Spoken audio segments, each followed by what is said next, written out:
กับ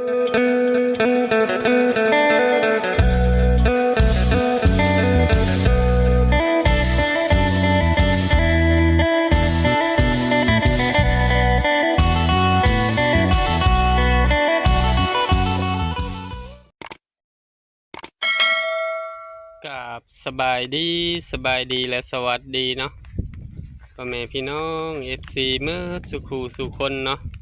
เพราะว่าทางในหรือต่างประเทศก็ยินดีต้อนรับเข้าสู่ซ่องบ่าวจำมั่มอีกแล้วเนาะตอนนี้ก็ฝนตกลิ้นเนาะ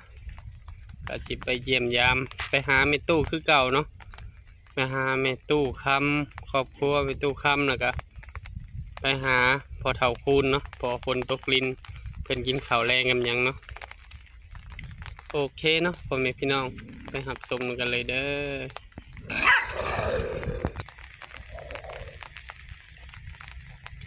ทางไปบ้านน้องทงเนาะทางไปบ้านไม่เท่าฝนตกลิ้นกระสิประมาณนี้เนาะเบื้องขึ้นน้องทงขี่รถมาปักเบ็ดบ่เพราะว่าบ่าวจะมั่มให้น้องทงกับตาเพิ่นมาปักเบ็ดพอได้กินเนาะ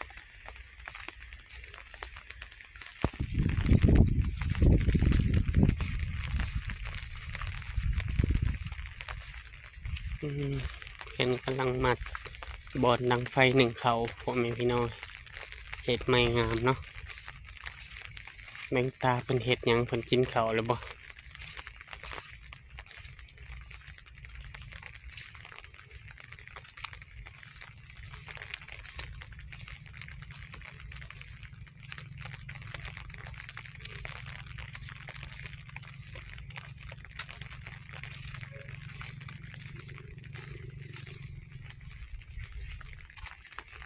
นี่เนาะบอลดังไฟเพิ่นตัดไม่งามให้มามัดมานี่เนาะกายไปนี่แล้วก็เอาเครือมัดหรือว่าเพิ่นเอาตะปูมัดบ่ยังเนาะกายไว้ซื่อบอลดังไฟตาเป็นอยู่ ตัดมาเรียบร้อยนะตาเนาะสบายดีเด้อพ่อเฒ่าสบายดี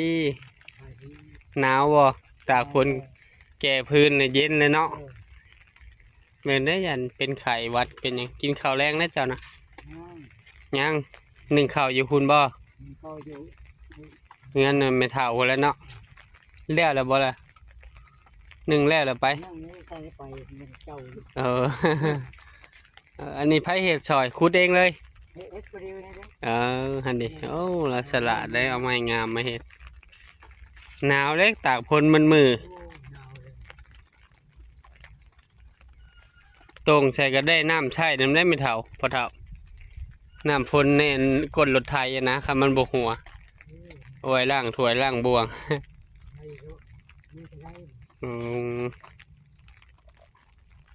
ได้ยังกินแรงมานี่รู้ไหมเขาหน้าเราหนาวอยู่พอดีเลยเนาะ ไม่เท่าเพิ่นจะเข็ดยังไม่เท่าเพิ่นก็มาเนาะมาคำเลยเพิ่นไปโบสถ์กันชุดนี้เพิ่นมาคำเลย2-3 โมงจึงได้มาบางเทื่อญาติมันบ่มีรถเนาะญาติรอทารถโดยสารเพื่อเขาสิออกเนาะรถยากแล้ว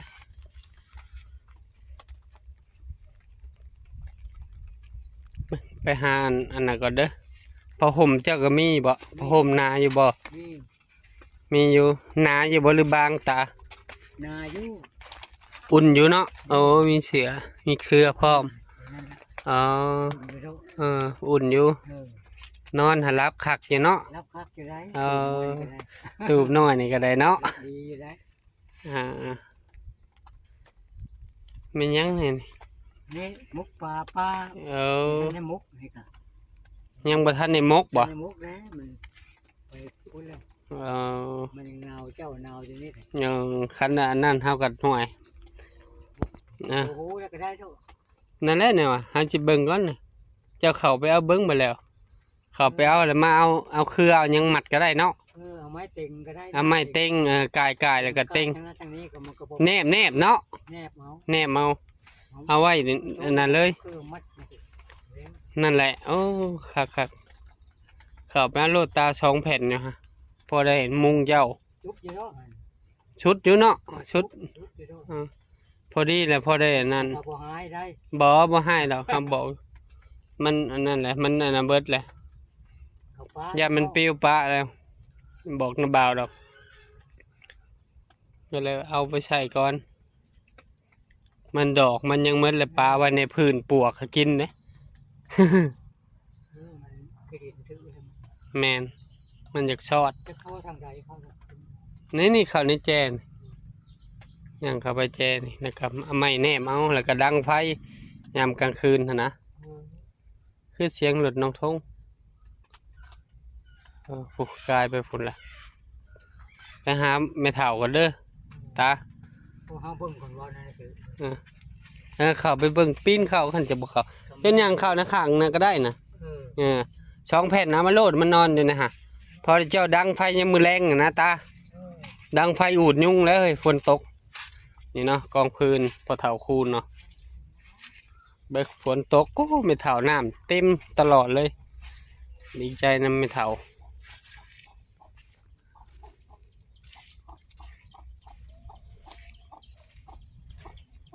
น้ำเป็นฝนตกช่วงนี้พายุเข้าพอได้ใส่อยู่เนาะ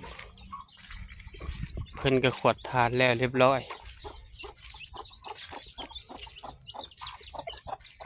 ไปทางใดแล้วแม่เฒ่าเอ้ยหนาวบ่ตู้บ่ห่มอยู่ไหนตุนเด้นอนหรือบ่ตุน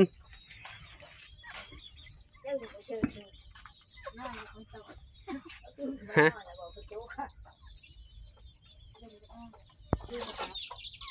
สบายดีแม่เฒ่ากินข้าวแรงกับหยังเจ้านะ กินปลา ออกไปพุ่นแล้วเนาะมืดเนาะ ไปแล้วมื้ออื่น มืดไปพุ่นแล้ว ไปอยู่เลยไปแล้ว ไก่เลยเด้ ไม่ได้อยู่แล้วไปแล้ว ไก่แล้วไก่สิสำเร็จเสร็จสิ้นแล้วสร้างเป็นเหตุให้งามเลยแน่นหนามาตรฐานเลยไม่เท่าได้เงินงามแล้ว พอดีทันน้ำหนาวเนาะทันบางยามหนาว ท่านเดียว อ่า เป็นที่เจ้า ยังเหลือแต่โบกเนาะแล้วก็ติดบานประตูแล้วก็ติดกระโหลเนาะ ที่บ้านที่ตัวที่กระโหลก แล้วก็แล้วอันบ่เป็นสร้างกระโหลหลังหน้าต่อ อยู่ด้านเจ้าแกเคยชงฮือนี่เป็นกระมือชงฮือบ้านพิษ เพิ่นก็หยุดก่อนเนาะไผเผาเครื่องให้มันก็ต้องมีคนอยู่ผู้หนึงเนาะ เน้นบ่าว บ่าววันทองบ่ ไม่ยอมท่องบ่อยู่เขา อืมมาอันนั้นจะไปโบสถ์มามื้อนี้ชุดนี้ค่ำเนาะ คำ บ่มีรถบ่แม่เฒ่าหารถบ่มีบ่ หารถนี่รถก็ เฮาต้องย่างมาคิวเห็นบ่แม่เฒ่า ย่างมาย่างออกมาทางอันพูดาก็เห็นรถให้นาตื่น เออ เขาให้เขาจะในมือ เออ ให้มันได้คือเขามันนะพูนาตื่น อ๋อ เขามาขายซื้อมือไม้ให้เขา โดยหายังว่าโอ้ มีมือบอกไม่มีเลยนี่คือขั้นนี้ตูขี้มือจะเนี่ยไปหายให้กินดู รับดีอยู่เนาะช่วงนี้แม่เฒ่าเนาะมึนชานิ้วล็อกได้บ่ได้ค่อยเจ็บบ่เดี๋ยวนี้นิ้วล็อกมือล็อก ไม่ได้เจ็บใด อ๋อ มือนั้นเนี่ยโอ้จังอะดี มือจักหน่อไม้นะ มือจักกูไม้เนี่ยเฮากำเนี่ยนะดีเฮา อ่าฮะมันหนาวเนาะ นี่เธอก็นอนกลางคืนมันจังนั่นตรงนี้เราก็เพื่ออันนี้ เกิดว่าตุนบ่ได้ไปเฮามาแล้วมื้อเช้านี่คือว่าบ่ได้ไปโบสถ์เด้ ไป จะให้ไปปักเบ็ดฉีดเบ็ดในน้อง ไป ถ้าเจ้าพอได้มีของอยู่ของกิน ไป อยากไปนำ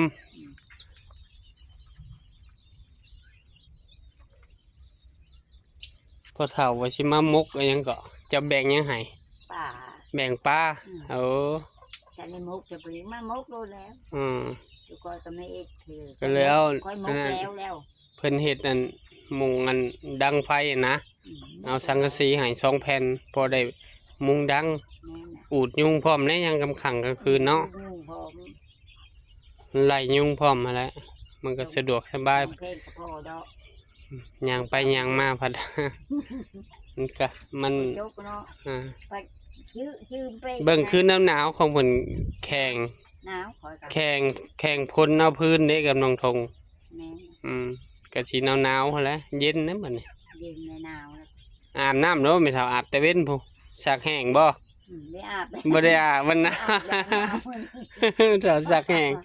มื้ออื่นหมดแล้วเนาะ มื้ออื่นแปลง อากาศเย็น คืนนี้จะเยอะมากก็อาบหนาวแล้วคืนนี้มื้อนี้จะมีอาบเลยหนาวอยู่ เอ้ามันไม่เท่าพักผ่อนจะไม่เท่าเอ้ย เออ เอาก็สิเมื่อก่อนนะอยู่ดีมีแฮงเด้อไม่เท่าเด้อ ดี อือ คือคนคอยนอนมุกแล้ว อืม แต่เช้า เบิ่งในคลิปนี่ยังก็โอ้เจ้าบ่อยู่คันไปโตโน่ก็ยังบ่ทันไข้บางหนึงอะไข้แล้ว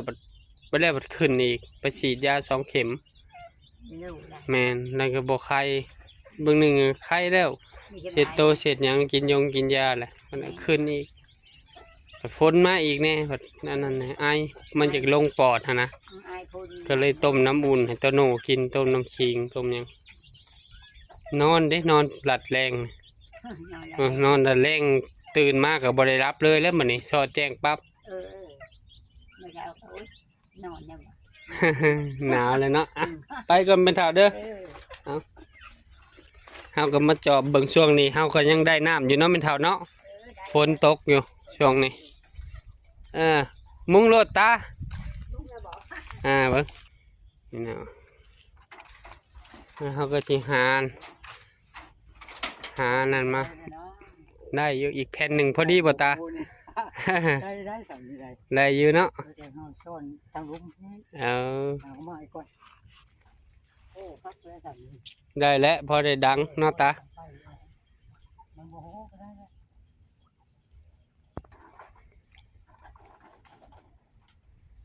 นี่ซ่อนใส่กันนะแล้วก็แล้วบัดนี้พอได้ดังถ้ามันลมเฮาก็จะแง้มมันทั้งเทิงหั่นเนาะ มันบ่โหนี่ก็ได้ บ่คันมันบัดหน้านะคันมันลมเฮาก็แอ้มเอา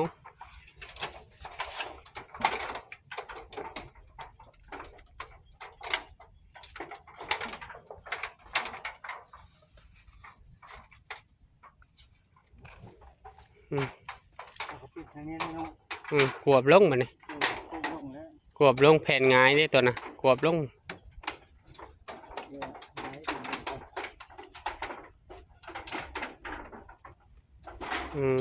นั่นแหละ นั่นไม้ติดก็ต้อง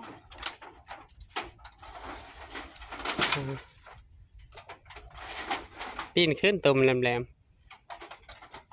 นั่นแหละซ่อนอีกตัวน่ะซ่อนใส่ทางกลางเพื่อเจ้า มันบ่หัว มันก็แล้วแหละไม้เต็งเอา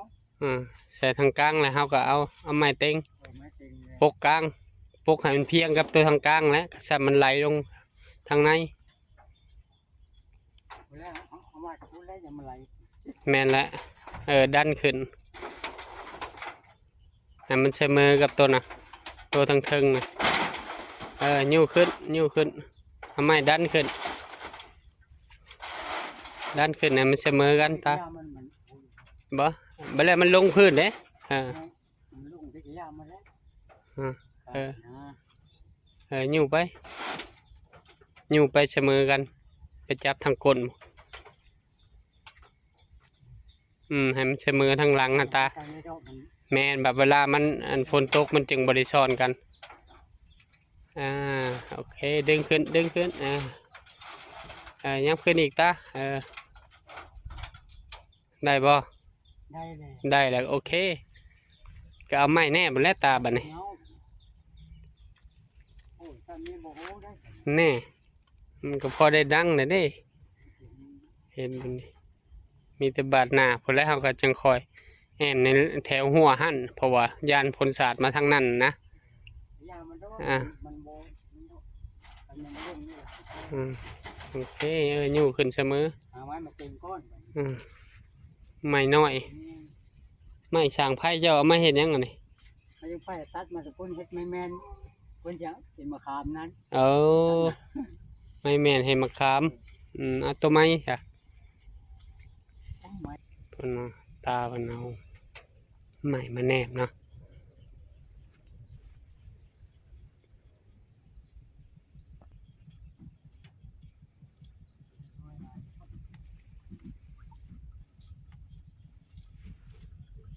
แต่นี่ก็ลงบ่นี่ก็มันบ่ไปเนาะ